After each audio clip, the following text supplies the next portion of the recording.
5장 예수의 고통, 기도, 보속. 예수께서는 지프타엘이 건설되어 있는 산 밑에 다시 와 계신다. 그러나 앞서 마차가 지나간 주요한 도로, 또 노새가 다니기에 알맞은 길에 계시지 않으신다.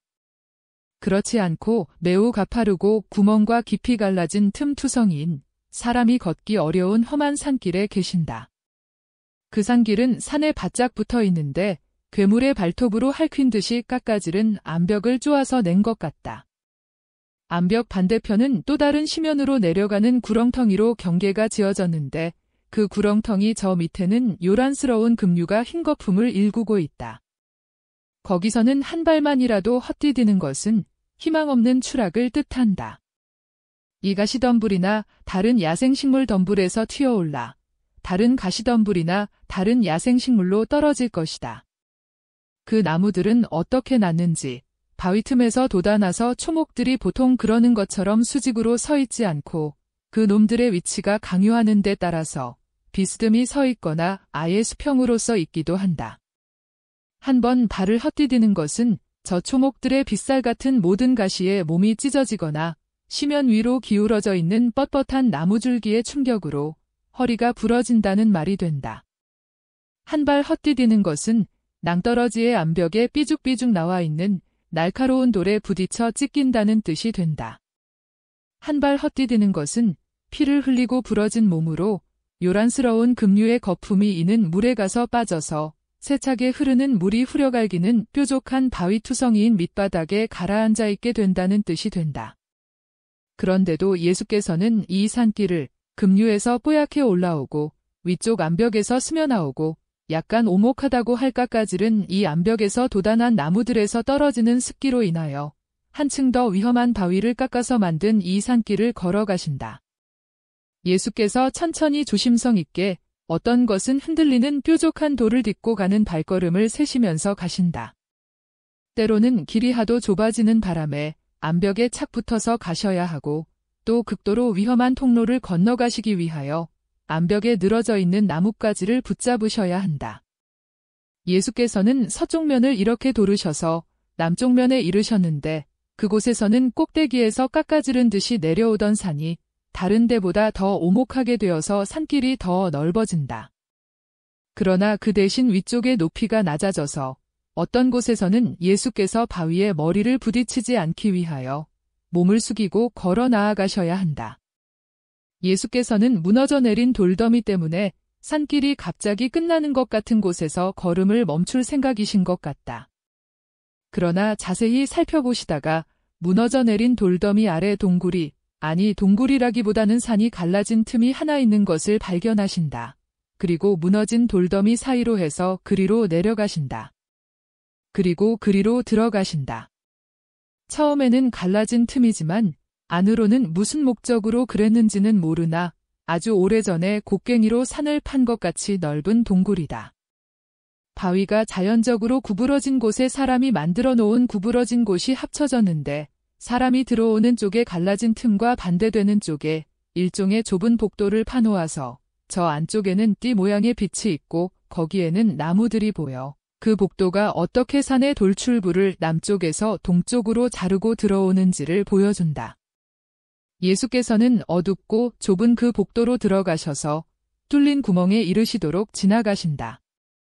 그 뚫린 구멍은 예수께서 지프타엘에 올라가시기 위하여 세 제자들과 마차와 같이 걸어가신 길 위쪽에 있다.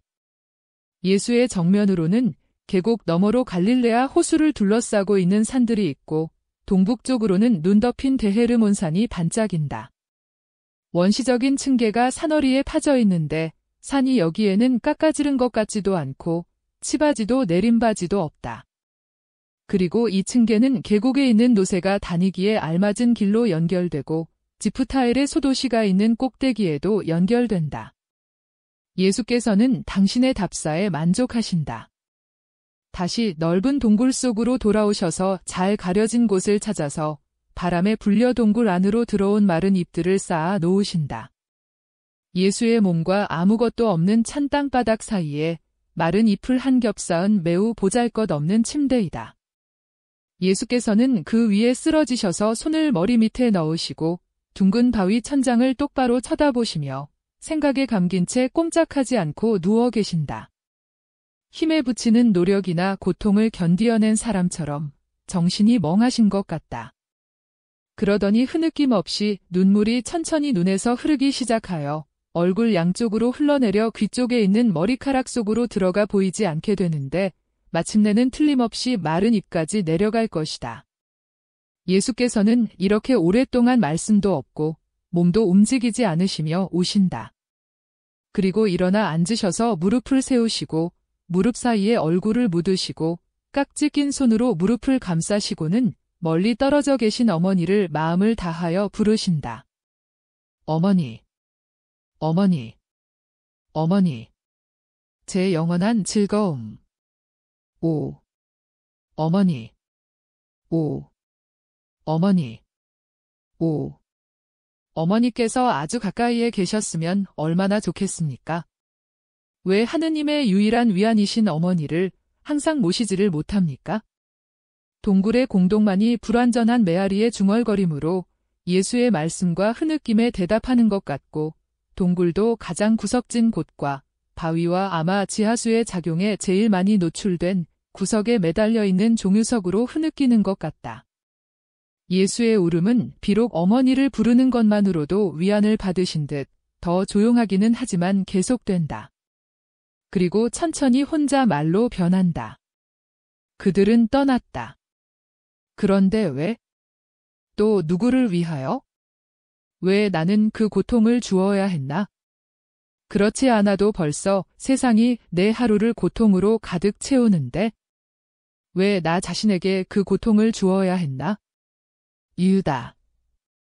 무릎에서 머리를 드시고 미래의 정신적인 광경이나 큰 명상에 몰두한 사람과 같이 동공이 확장된 눈으로 얼굴을 내밀고 앞을 쳐다보시는 예수의 생각이 어디로 향해 가는지 알 수 없다. 이제는 울지 않으신다. 그러나 눈에 보이게 괴로워하신다. 그리고는 보이지 않는 대화자에게 대답하시는 것 같은데 그렇게 하시기 위하여 일어서신다. 아버지, 저는 인간입니다. 저는 사람입니다.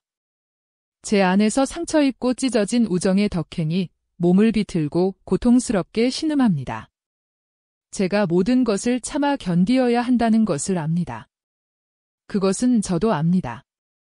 하느님으로서 제가 그것을 알고 또 세상의 이익을 위해 하느님으로서 그것을 원합니다. 사람으로서도 그것을 압니다. 그것은 제 하느님으로서의 영이 제 인성에 그것을 알려주기 때문입니다. 그리고 사람으로서도 세상의 이익을 위하여 그것을 원합니다. 그러나 아버지 정말 매우 괴롭습니다. 이 시간은 제가 광야에서 아버지의 영과 제 영으로 산 그 시간보다도 훨씬 더 괴롭습니다. 그리고 제게 톡톡히 맛보게 하고 가득 채우는 큰 고통, 제가 평화를 준 영혼들을 괴롭히는 큰 고통의 원인인 유다라는 이름을 가진 메스꺼울 지경이고 삐뚤어진 인간을 사랑하지 말고 제 곁에 용납하지 말라는 지금의 유혹은 훨씬 더 강합니다. 아버지, 저는 그것을 느낍니다.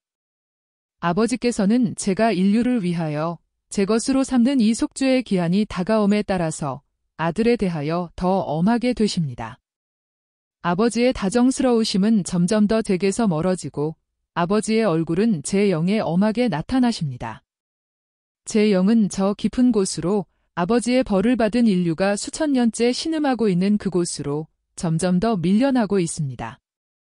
괴로움이 제게는 즐거웠고 제 인생의 시초에는 길도 즐거웠고 떨어진 사람에게 아버지를 주기 위하여 어머니를 억지로 떠나서 목수의 아들에서 세상의 선생이 되었을 때에도 제 생활은 즐거웠습니다. 광야에서 유혹을 당할 때에 원수와의 싸움도 지금과 비교하면 기분 좋은 것이었습니다. 저는 있는 그대로 힘을 가진 용사로서 과감하게 그 싸움을 감행했습니다. 오, 아버지. 그런데 지금은 사랑이 없고 너무나 많은 사람과 너무나 많은 일을 아는 것으로 인해서 제 힘이 둔해졌습니다. 사탄이 떠나리라는 것을 저는 알고 있었습니다. 그리고 유혹이 끝난 다음에는 떠나갔습니다. 그리고 마귀의 유혹을 당할 수 있는 사람이 된 것에 대해서 아버지의 아들을 위로하려고 천사들이 왔습니다. 그러나 친구가 멀리 보내진 친구들 때문에 고통을 당하고 자기를 가까이에서나 멀리서 해치는 믿지 못할 친구 때문에 고통을 당하는 시간이 지나가면 유혹이 멎지 않을 것입니다. 유혹이 멎지 않을 것입니다. 그 시간에 또 그 시간이 지난 후에 저를 위로하기 위하여 아버지의 천사들이 오지 않을 것입니다. 천사들은 오지 않고 세상이 그의 온갖 증오와 조소와 모리해를 가지고 올 것입니다. 그리고 믿지 못할 사람, 배신자, 사탄에게 매수된 사람이 올 것입니다. 점점 더 가까이 점점 더 삐뚤어지고 점점 더 메스꺼울 지경이 되어 올 것입니다. 아버지.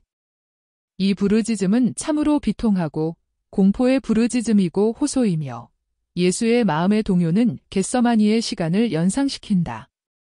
아버지. 저는 그것을 압니다. 그것을 보고 있습니다.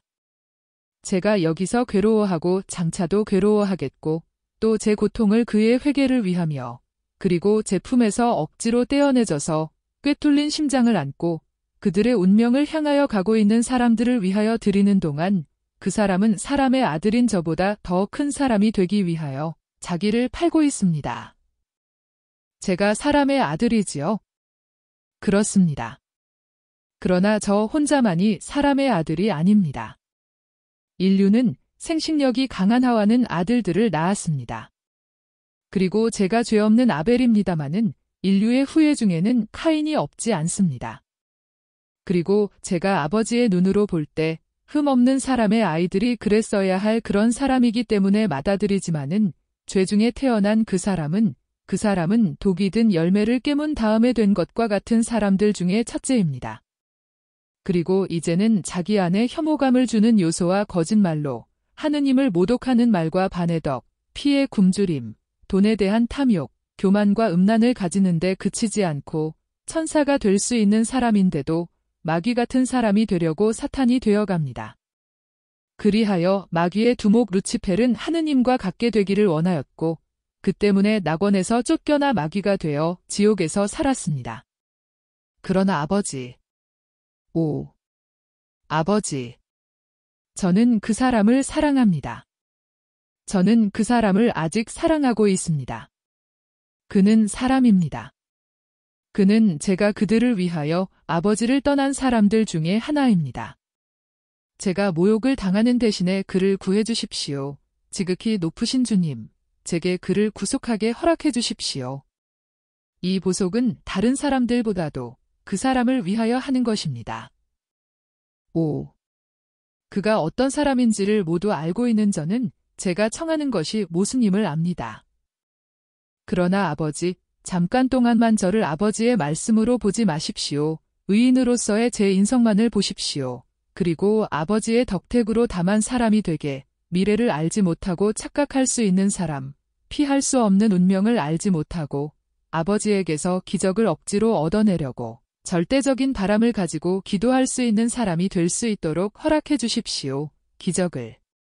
나자렛의 예수를 위하여, 우리의 영원한 사랑을 받는 나자렛의 마리아의 예수를 위하여 기적을. 표시가 된 것을 무시하고 무효하게 만드는 기적을. 유다의 구원을. 그는 제 곁에서 살았고 제 말을 받아들였고 저와 같이 음식을 먹었고 제 가슴에 안겨 잠을 갔습니다.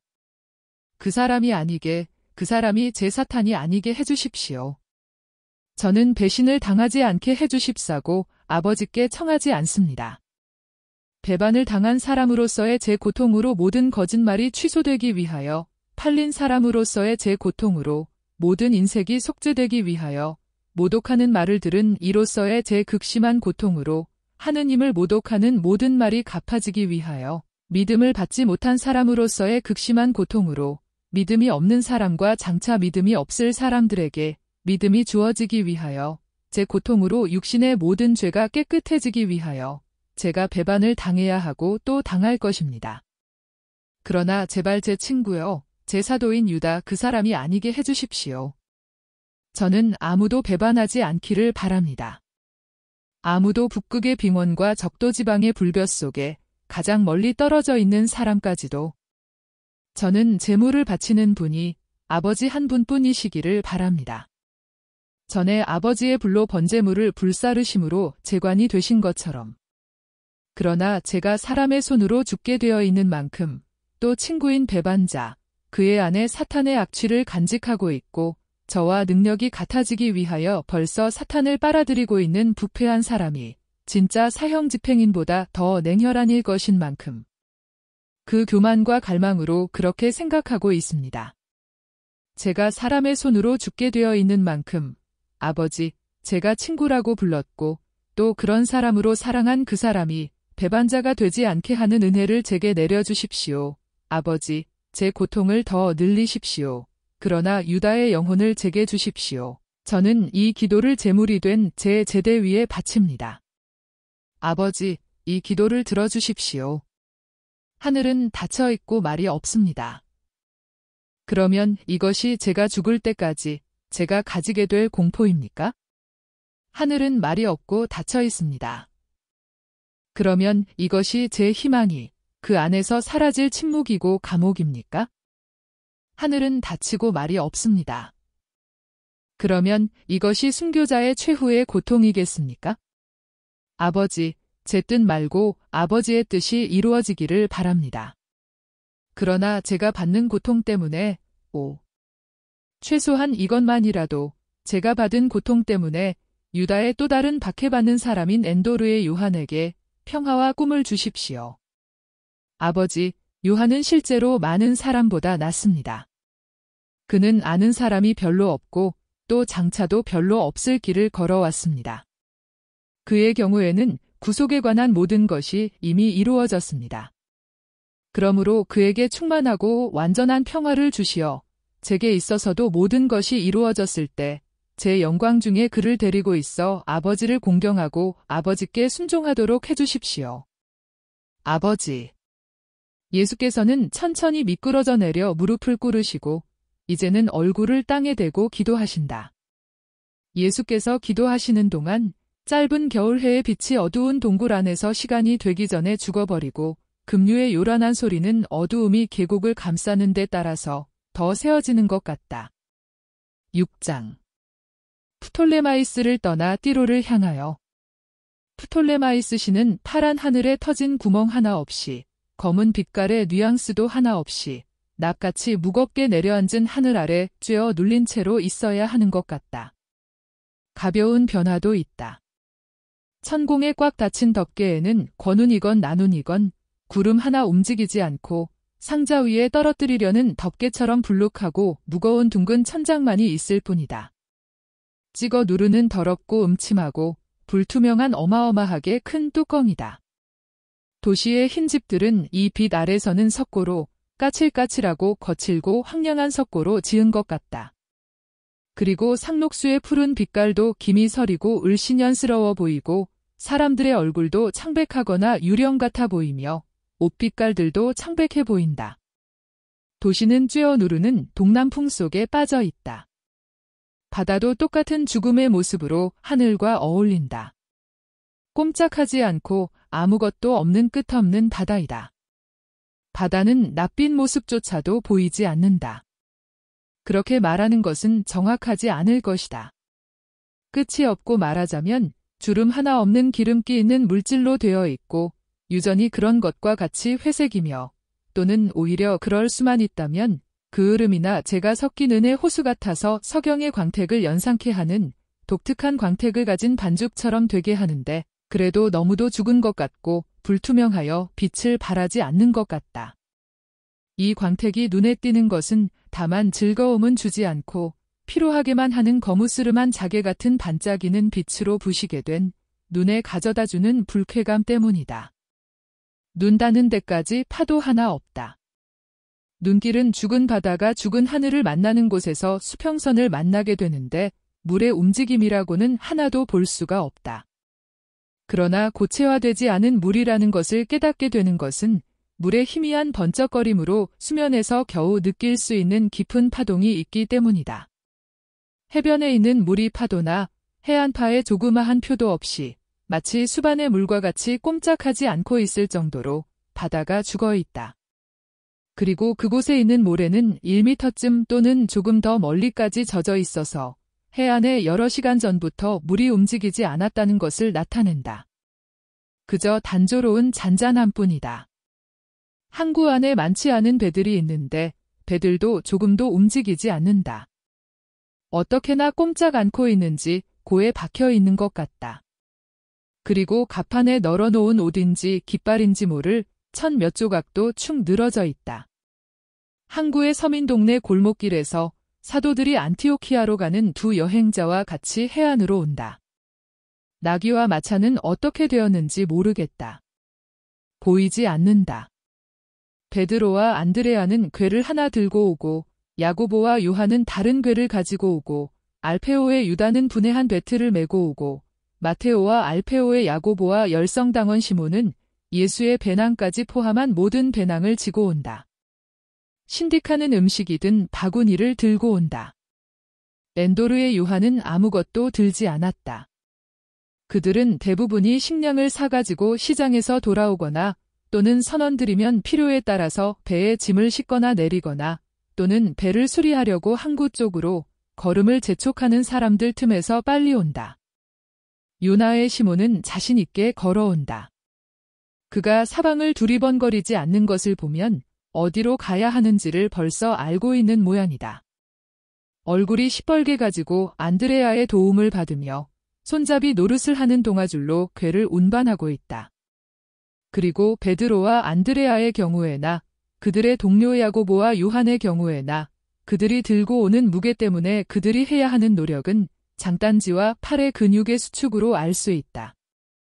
그것은 그들이 더 자유로워지기 위하여 작업을 하느라고 창고에서 배를 또는 배에서 창고로 걸음을 재촉하는 짐꾼들과 같이 소매가 없는 짧은 속옷만을 입고 있기 때문이다. 그래서 그들은 절대로 사람들의 눈에 띄지 않고 지나온다. 베드로는 큰 선창으로 가지 않고 삐걱거리는 선교로 해서 더 작은 선창으로 활처럼 구부러진 작은 부두로 간다. 거기에는 어선들을 위한 훨씬 더 작은 둘째 정박구가 있다. 베드로는 둘러보다가 사람을 부른다. 한 사람이 꽤 큰 튼튼한 배에서 일어나면서 대답한다. 꼭 떠나겠단 말이오? 도치 오늘은 아무 소용도 없다는 거라시오. 노를 저어야 된단 말이오. 그렇게 하는 것이 내 몸을 덥게 하고 내게 식욕을 주는데 소용될 거요. 그렇지만 당신 정말 항해를 할 줄 아시오? 아, 여보시오. 내가 아직 엄마 소리도 할 줄 모를 때에 아버지가 내 손에 돛 올리는 줄과 밧줄들을 쥐어주셨단 말이오. 그 밧줄에다 천리를 닦았단 말이오. 왜 그런고 하니 이 배가 내 전 재산이기 때문이오. 알겠소. 그 말은 벌써 어제도 했소? 다른 노랫가락은 모르시오? 만일 당신이 파선을 하면 나는 망할 거라는 것을 알고 있어요. 그리고 목숨을 잃는 내가 망하지 당신은 망하지 않소. 그렇지만 이건 내 재산, 내 빵, 내 기쁨, 내 아내의 기쁨, 그리고 내 딸의 지참금이란 말이오. 그리고 에이그, 이거 보시오. 그러잖아도 경련을 하고 있는 신경을 건드리지 마시오. 경련을 하는 신경을. 헤엄치는 사람들의 경련보다도 더 무서운 경련을 말이오. 나는 당신에게 돈을 하도 많이 주었기 때문에 배를 내가 샀다고도 말할 수 있을 거요.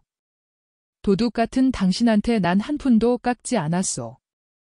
그리고 내가 놓아돛을 당신보다 더 잘 알고 있다는 것을 당신에게 보여주고 나서 모든 것의 합의를 보았소. 지금 와서 어쩌녁에 당신이 먹은 파나물과 그로 인해서 배 밑바닥 같은 더러운 냄새가 나는 당신 입 때문에 악몽을 꾸고 뉘우침을 가졌다 해도 내게는 상관이 없소.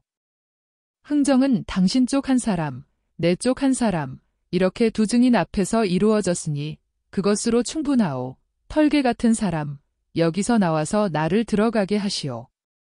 그렇지만 적어도 보증 한 가지만 당신이 만일 죽으면 이 배 값을 누가 치를 거요? 배요. 이 속을 파낸 호박을 그렇게 부르는 거요? 아이고. 불쌍하고 교만한 양반. 그러나 당신이 결심만 한다면 당신을 안심시키겠소? 100드라크마를 또 주겠소? 이것하고 당신이 배를 빌려주는 값으로 달라고 한 것하고 합치면 이런 두더지 같은 배 세 척은 장만할 수 있을까요? 아니, 차라리 돈 말고 당신이 나를 미치광이 취급을 할 거고 또 돌아왔을 때 돈을 더 달라고 할 테니까. 돌아오는 걸로 말하면 틀림없이 돌아올 테니까 말이오. 만일 당신이 밑바닥에 결함이 있는 배를 주었으면 당신 수염을 뽑아 놓으려고 분명히 돌아올 거요. 나귀와 마차를 담보로 주겠소. 아니야. 그것도 안 돼. 내 안토니오는 당신에게 맡기지 않겠소? 당신이 뱃사공에서 직업을 바꿔 마차몰이가 돼서 내가 떠나고 없는 동안 달아날지도 모르니까. 그런데 내 안토니오는 당신의 배의 10곡절은 값이 나간단 말이오. 당신에게 돈을 주는 게 낫겠소. 그렇지만 이건 보조금으로 주는 것이니까 내가 돌아오면 돌려줘야 한다는 거라시오. 알아들었소? 못 알아들었소? 여보시오. 그 배에 있는 분들. 프톨레마시스 사람은 누가 있소? 이웃배에서 새 얼굴이 내다보며 말한다. 우리요. 이리 오시오. 아니, 그럴 필요 없소. 우리끼리 흥정을 마무리 지읍시다 하고 뱃사공이 말한다. 베드로는 그를 탐식하는 듯한 눈으로 바라보고 곰곰이 생각하다가 배주인이 배에서 나와 유다가 땅에 놓았던 배틀을 서둘러 배에 들여놓는 것을 보고는 알았어. 하고 중얼거린다. 그리고 다른 배에 있는 사람들에게 외친다. 이젠 필요 없소. 그대로 있으시오 하고. 그리고는 작은 돈주머니에서 돈을 꺼내 세어보고 잘 있거라 귀여운 것들아. 하고 말하면서 입맞춤을 하고 뱃사공에게 준다. 왜 돈에다 입맞춤을 했소? 하고 뱃사공이 이상히 여기며 묻는다. 하나의 의식이요. 안녕. 도둑 양반. 자네들 가세. 당신은 배라도 붙들어 주시오. 돈은 나중에 세어보고 당신이 거기서 이득을 볼 거요. 나는 당신과 같이 지옥에 가고 싶지 않으니까 말이오. 알겠소? 나는 도둑질하지 않아요. 어영차. 그러면서 베드로는 첫 번째 궤를 배에 싣고 다른 사람들이 그들의 궤와 배낭들과 모든 것을 차곡차곡 싣도록 도와주며 짐을 균형 잡히게 하고 배를 자유롭게 조종할 수 있도록 물건들을 정리하고 물건들 다음에는 사람들을 올라가게 한다. 내가 어떻게 빈틈없이 행동하는지 봤지요. 착취자 양반. 이젠 널빤지나 치우고 볼일 보러 가시오. 그리고 안드레아와 함께 작은 부두에 노를 갖다 대고 부두에서 떨어진다. 해류를 타기 시작한 다음에 키 손잡이를 마테오에게 건네주면서 말한다. 어떻든 자네는 우리가 고기를 잡을 때에 우리를 등쳐먹으려고 오곤 했었지. 그래서 키잡이를 곧잘 잡을 줄 알고 있어? 그리고는 이물에 가서 마테오에게 등을 돌리고 안드레아를 옆에 앉히고 첫 번째 걸상에 앉는다. 그의 앞에는 제베데오의 야고보와 요한이 앉아서 규칙적이고 힘찬 리듬으로 노를 젓고 있다. 배는 무거운 짐을 실었는데도 흔들리지 않고 빨리 나아가며 큰 배들의 옆구리를 스치고 지나간다. 그 배들 위에서는 완전한 노질에 대한 찬사가 들려 내려온다. 그리고 이제는 방파제를 지나 먼 바다로 나왔다. 프톨레마이스는 해변을 끼고 펼쳐져 있고 항구는 시의 남쪽에 있기 때문에 온시가가 여행자들의 눈앞으로 차례차례 지나간다. 배 안에는 무거운 침묵이 흐른다. 노받침에서 노가 삐걱거리는 소리만이 들린다. 한참 뒤에 프톨레마이스가 이미 지나갔을 때 베드로가 말한다. 그렇지만 바람이 좀 있었더라면? 그런데 아무것도 없어. 바람 한 점 없단 말이야. 비나 오지 말았으면 하고 제베데오의 야고보가 말한다. 비를 몹시 기다리는구먼. 오랜 동안 침묵이 흐르고 노를 젓는 피로가 계속된다. 그러다가 안드레아가 묻는다. 형은 왜 돈에 입을 맞췄어? 그건 떠날 때에는 서로 인사를 해야 하니까 그랬다. 나는 그 돈을 다시는 보지 못하게 되어서 애석하게 여긴다. 어떤 불행한 사람에게 주었으면 더 좋았을 텐데. 그러나 참자. 배는 정말 훌륭하고 튼튼하고 잘 만들어졌다. 프톨레마이스에서 제일 좋은 배다. 그렇기 때문에 배 주인의 요구를 들어주었고 또 사람들이 우리 목적지에 대해서 질문을 못하게 하느라고 그러기도 했다. 그래서 백색 정원에서 물건을 사려고 라고 말했다. 아이고. 비가 오기 시작한다. 할 수 있는 사람들은 몸을 가리게 그리고 신디카는 요한에게 달걀을 줘요. 이제 시간이 됐어요. 더구나 이렇게 고요한 바다에서는 배가 더 고파오니까. 그런데 예수님은 어떻게 하실까? 뭘 하고 계실까? 옷도 없고 돈도 없이. 아니 지금 어디에 계실까? 분명히 우리를 위해 기도하고 계실 거야 하고 제베데오의 요한이 대답한다. 좋아 그러나 어디서? 아무도 어디라고 말하지 못한다. 그리고 배는 납처럼 무겁게 내려앉은 하늘 아래 잿빛같이 시커먼 바다 위를 그치지 않는 가려운 모양으로 귀찮은 안개같이 가는 비를 맞으며 무겁게 힘들게 갈짓자로 저어 나아간다. 평야지대 후에 다시 바다 쪽으로 오는 산들이 안개 낀 공중에서 낯빛깔을 띠고 다가온다. 가까이서는 바다가 이상한 인광으로 계속 눈을 피로하게 하고 더 먼 곳에는 안개 속에서 보이지 않게 된다. 저 마을에서 멈춰서 쉬기로 하고 식사도 하세하고 지치지 않고 노지를 하는 베드로가 말하니 모두가 동의한다. 마을에 이르렀다.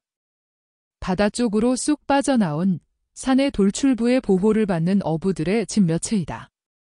여기서는 내릴 수가 없네. 닻이 물밑에 닿지라나.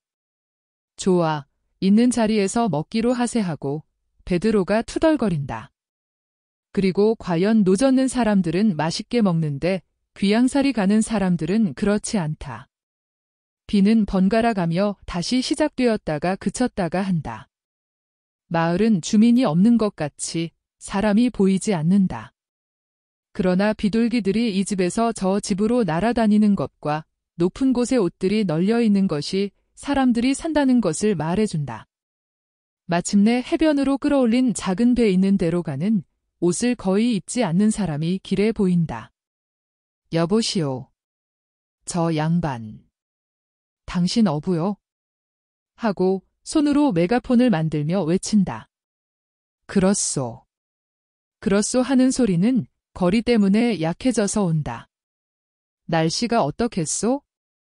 바다가 얼마 안 있어 너울질 거요. 당신이 이 고장 사람이 아니면 즉시 갑 저쪽으로 가시오. 그곳은 더 고요하오. 더구나 당신이 바람을 안고 갈짓자로 저어가면 바다가 깊으니까 그렇게 할 수 있소. 그러나 즉시 가시오. 이에 평화가 당신에게 있기를. 당신들에게도 평화와 행운이 있기를. 그러면 가세하고 베드로가 동료들에게 말한다. 그리고 하느님께서 우리와 함께 계시기를. 하느님께서 분명히 우리와 함께 계셔. 예수님이 틀림없이 우리를 위해 기도하고 계실 거야 하고 안드레아가 노를 다시 잡으면서 말하다.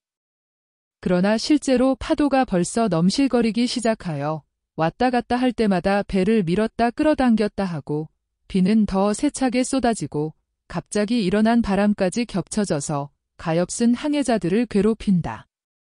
요나의 시몬은 그 바람에 가장 특이한 이름들을 붙여준다. 그것은 도체는 소용이 되지 못하고 이제는 아주 가까워진 갑의 암초들의 배를 몰아부리려고나 하기 때문이다. 배는 먹물같이 새까만 이 작은 만의 굽은 부분에서 항해하기가 힘들다. 그들은 기진맥진하여 얼굴이 벌게 가지고 땀을 뻘뻘 흘리고 이를 악물고 말로 조그마한 힘이라도 허비하지 않으면서 노를 젓고 또 젓는다. 이들과 마주 앉은 다른 사람들은 내게 등을 보이고 있다. 귀찮은 비를 맞으며 입을 다물고 있는데 한가운데 돛대 옆에는 요한과 신디카가 있고 그들 뒤에는 알페오의 아들들 그리고 맨 뒤에 마테오와 시몬이 파도가 올 때마다 키 손잡이를 유지하느라고 싸우고 있다. 갑을 돌아가는 일은 힘드는 일이다. 마침내 돌아갔다. 그리고 기진맥진에 있을 노젓는 사람들에게 약간의 휴식이 주어진다. 그들은 감 너머에 있는 작은 마을에 피해 들어가야 할지 어떨지 서로 물어본다. 그러나 지배적인 의견은 이렇다. 상식에 벗어나더라도 선생님께 순종해야 해. 그런데 선생님은 오늘 중으로 띠로에 도착해야 한다고 말씀하셨거든 하는 것이었다. 그래서 그들은 간다. 바다가 뜻밖의 고요해진다. 그들은 이 현상을 알아차리고 알페오의 야고보는 말한다. 순종에 대한 갚음이야. 그래. 사탄은 우리를 불복종하게 만드는데 성공하지 못했기 때문에 가버렸어 하고 베드로가 확인한다. 그래도 우리는 밤에야 띠로에 도착할 거야. 이 때문에 우리가 많이 늦어졌어 하고 마테오가 말한다. 상관없어.